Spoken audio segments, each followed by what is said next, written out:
Is there nothing else that speaks to the grace, power, prosperity, and perseverance of the American people more than the life, legacy, and presidency of Ronald Reagan?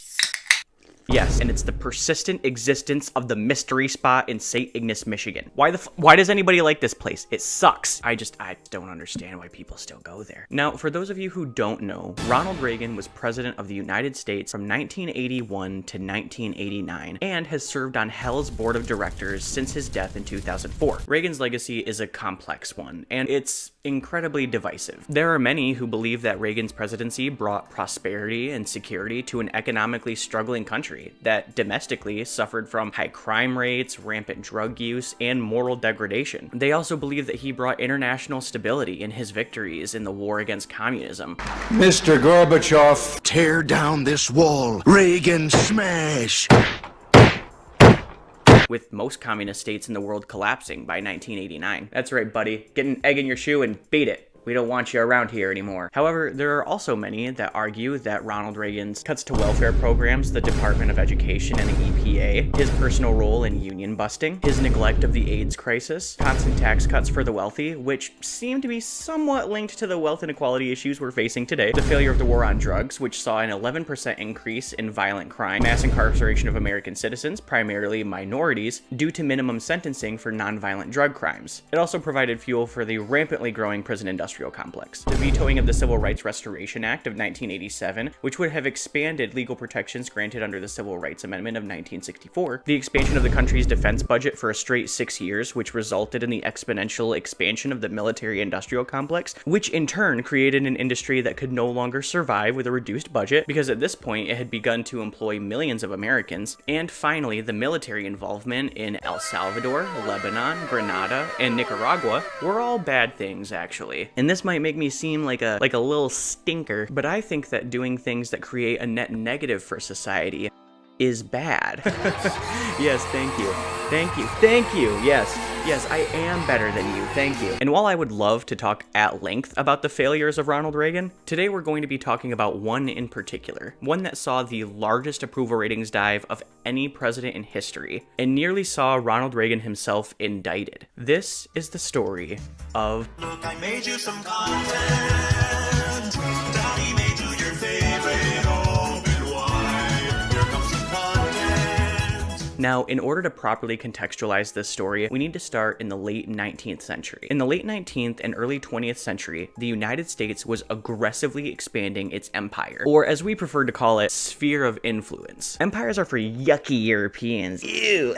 And we don't want that. In 1898, after America kicked Spain's ass in the Spanish-American War, the two countries signed the Treaty of Paris. This treaty granted the United States control of Cuba, the Philippines, Puerto Rico, and Guam. In an attempt to further increase their sphere of influence, the United States began conducting military operations in Panama in 1903 to secure control of the Panama Canal, which had recently begun construction and would open in 1914. Honduras in 1903, 1907, 1911, 1912, 1919, 1924, and 1925. To protect the interests of the American-based fruit company's banana plantations that operated in the country and exploited the local people for low wages. Mexico in 1914 to occupy the island of Veracruz in order to take control of the weapons there. The goal here was to sabotage the military efforts of the sitting president Victoriano Huerta, who was in the process of dealing with a civil war. The occupation of this island would result in his loss and resignation. Haiti in 1915 to install President Philippe Soudre d'Artaguinave. I definitely butchered that. I'm very sorry. A wealthy elite who was vocally supportive of the United States. The Dominican Republic from 1916 to 1924. The United States would occupy the Dominican Republic for 8 years in an attempt to stabilize the country in the wake of its president's assassination. And finally, Nicaragua, where our story takes place. United States intervention in Nicaragua began in 1909, when Nicaraguan President Zelaya proposed tighter regulations on foreign assets to Nicaragua's natural resources, like fruit and land. The United States began funding right-wing military groups until a conservative party took control of the country in 1910. The United States began stationing Marines in Nicaragua in 1910 and would maintain persistent military presence in the country until 1925. And just as a fun fact, during this time, the Crayola Crayon Company saw a massive increase in stock price as the military bought as many crayons as they could so that they could feed the Marines properly.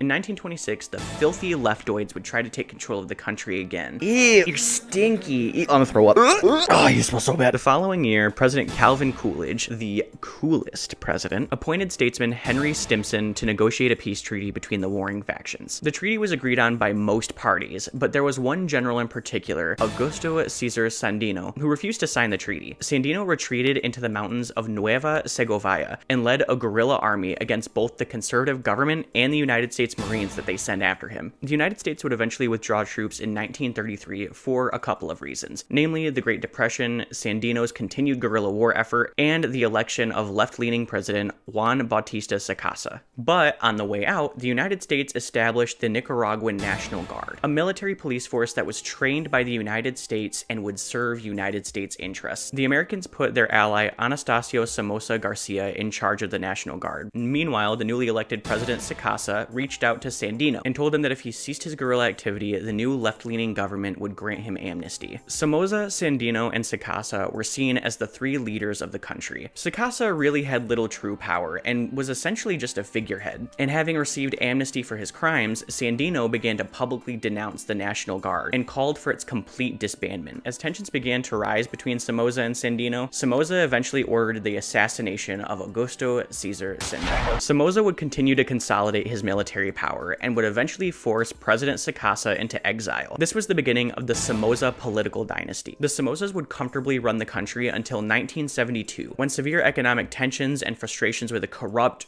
brutal government and the failure of the government to provide in the wake of a devastating earthquake saw rapidly growing support for the socialist political movement, the Sandinista Liberation Front. This group was funneled money by both Cuba and the Soviet Union and began enacting guerrilla tactics to violently dispose of their political enemies. This violence grew more and more intense until 1979, the Sandinistas took complete control of Nicaragua, exiling Somoza and the top-ranking officials of the National Guard. Back at home, the United States government considered the leftist Sandinistas as a group that would threaten their economic interests in Nicaragua. Reagan's election in 1981 would lead to direct involvement from the US, which garnered criticism even then. Despite the Sandinista victory in the Nicaraguan civil conflict being considered a fair victory by many foreign observers, the United States could only look at a socialist country inside of its sphere of influence before long, before it...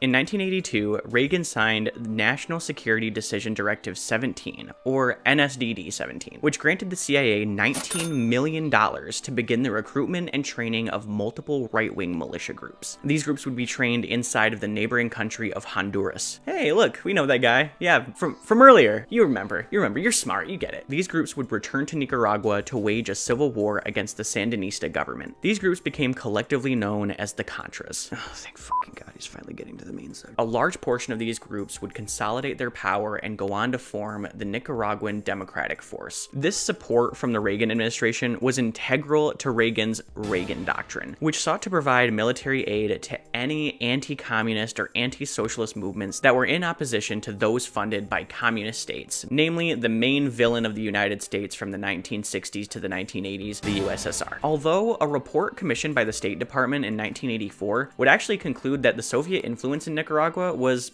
highly exaggerated by the Reagan administration. Over the next 2 years, the Contras garnered more funding from the United States, with $24 million being allocated to them in 1984. After the Contras failed to gain any real political support in Central America, though, Congress began to strip money from them in a set of amendments to the Defense Appropriations Act of 1983. These amendments were nicknamed Boland Amendments. The third Boland Amendment in particular would see a complete reduction of funds to the Contras for the purpose of overthrowing Nicaragua, but it did allow funding for other things like medical aid. The fourth Boland Amendment expanded this restriction from the Defense Department only to all branches of government, including the CIA. But we both know the CIA doesn't like to listen. He's a renegade. Renegade! He plays by his own rules. They do whatever the they want over there. Alright, so we're gonna shift gears for a second here. We're gonna put a pin in Nicaragua and follow me to the other side of the globe, to Iran, where the next part of this whole story comes into play. Now, when Iran was under the rule of the Shah, the United States was Iran's largest arms dealer. American-made weapons made up the vast majority of their arsenal. And in order to keep this weaponry up and running, Iran needed access to replacement parts, which would obviously also be coming from America. But uh-oh, the Islamic Revolution happened, and then some college students in Tehran stormed the American embassy, and then oh no, they took some hostages. But in their defense, it was right before midterms, so like tensions were super high. In response to this incident, Mr. Peanut himself, Jimmy Carter, would impose an embargo on Iran, and after taking office as president in 1981, Reagan promised that this embargo would remain in force, claiming that Iran was funding terrorist activities in the area. However, 6 months later, behind closed doors, the Reagan administration concluded that this embargo wasn't actually very effective. They claimed that Iran was just getting its parts elsewhere. Now, this logic might seem a little flawed, but here in America, we believe that if criminals can just get the weapons anyway, then nothing can truly be done. Reagan was also worried that completely cutting Iran off from the United States would bring it into the Soviet sphere of influence. We couldn't bear to see those damn Ruskies looking at Iran the same way we were looking at Nicaragua. Because like when we do it, we're not like being creepy or weird or anything. We're being really respectful. But when Russia's doing it, it's like pretty gross actually. Like they're not into you, dude. Like you gotta just let it go. With this in mind, the Reagan administration decided that the minute it would be politically strategic to do so, they were just gonna start selling weapons again. In 1983, to put pressure on the Iranian government, the United States began a diplomatic project called Operation Staunch. This initiative was a global effort to persuade other nations to not sell any weapons to Iran, which was pretty awkward once everything came to light. Kind of put a real egg on our face, you know? Now you're probably wondering what either of these things have to do with each other. Well, you've been really patient, you've been really good, okay? You haven't been nearly as annoying as usual lately. So we're gonna start wrapping this up, okay? Just be patient, just sit there. You want a juice box? You want a Coke Zero? You want a Coke Zero? I take a sip out of it, but you can have some. In 1986, an Iranian top-ranking military officer, Mehdi Hashemi, leaked to a Lebanese magazine called Ash-Shira that the United States had been dealing weapons to Iran. Further investigation showed that between 1985 and 1986, there were at least 8 large weapon shipments made from the United States to Iran. And that's just the physical paper trail. There's evidence that these weapon sales began as early as 1981. Now you might be saying to yourself right now, but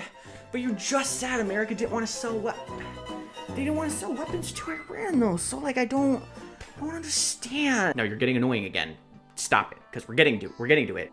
Stop talking like this. See, Reagan really didn't like looking at these stinky little socialists in his sphere of influence anymore. Sorry, I just realized the racial ramifications of what I just said. They're not stinky because they're Central American. They're stinky because they're socialists. In this context, I'm just saying that's how Reagan feels. This is not how I feel. You know, I'm an ally. I know black people and others. It drove him crazy that a left-leaning government was just standing there, operating their country and regulating foreign access to their resources. Oh, I'm getting so fucking mad just looking at it. Oh my god, I want to punch it. Oh, I want to fucking hit him. After the passing of the third Boland Amendment, Reagan met with National Security Advisor Robert McFarlane and told him, "I want you to do whatever you have to do to keep these people, body and soul, together." It was then that McFarlane contacted Lieutenant Colonel Oliver North, who, unbeknownst to himself, would essentially become the fall guy for this scandal. Oliver North established secret channels and accounts where funds from the Iranian weapon sales were siphoned and funneled directly to the Contras in Central America. So just for a quick recap here, the Reagan administration not only flatly ignored the embargo on Iran, they also sent money to the Contras, which Congress already told them they weren't allowed to do. The scandal was a pretty big embarrassment for the Reagan administration and saw the largest approval ratings drop for any president in history, from 67% to 46%. Although Reagan's approval ratings would improve, he would actually go on to leave office in 1989 with a 63% approval rating, the highest exit approval since FDR. This scandal would result in the indictment of 13 officials of the Reagan administration. This included Oliver North, member of the National Security Council. North faced 16 charges, including obstruction of Congress, destruction of documents, and exception of illegal gratuity, which to me, even after I looked up the definition basically just sounds like bribery. Robert C. McFarlane, advisor for national security, for withholding information from Congress related to Iran-Contra. Caspar Weinberger, the Secretary of Defense, who would be charged with obstruction of justice and perjury. Elliot Adams, Assistant Secretary of Defense, who was charged with withholding evidence. Fawn Hall, the Secretary to Oliver North, who was charged with destruction of evidence. John Poindexter, what a fucking nerd, National Security Advisor, charged with obstruction of justice, perjury, fraud, and the destruction of evidence. Richard Seckert, a former Air Force Major General, he was charged with making false statements to Congress involved in the direct arms transfer to Iran. Albert Hakim, a businessman who diverted funds from North's secret accounts to aid the Contras. Thomas C. Clines, a CIA officer who coordinated Seckert and Hakim in their operations. Clines would actually be the only one of these people to spend time in prison. He would serve 16 months. There were some, like Fawn Hall, who were granted immunity in exchange for their testimony. Every single one of these people was pardoned by the succeeding president, George H.W. Bush. Ultimately, the Iran-Contra scandal was one of many scandals of the Reagan presidency, and it would be reduced to a footnote in the insanity of the decade that was the 1980s. But it's still important to learn about these things. Military action by the United States in Central America has destabilized the region for over a century.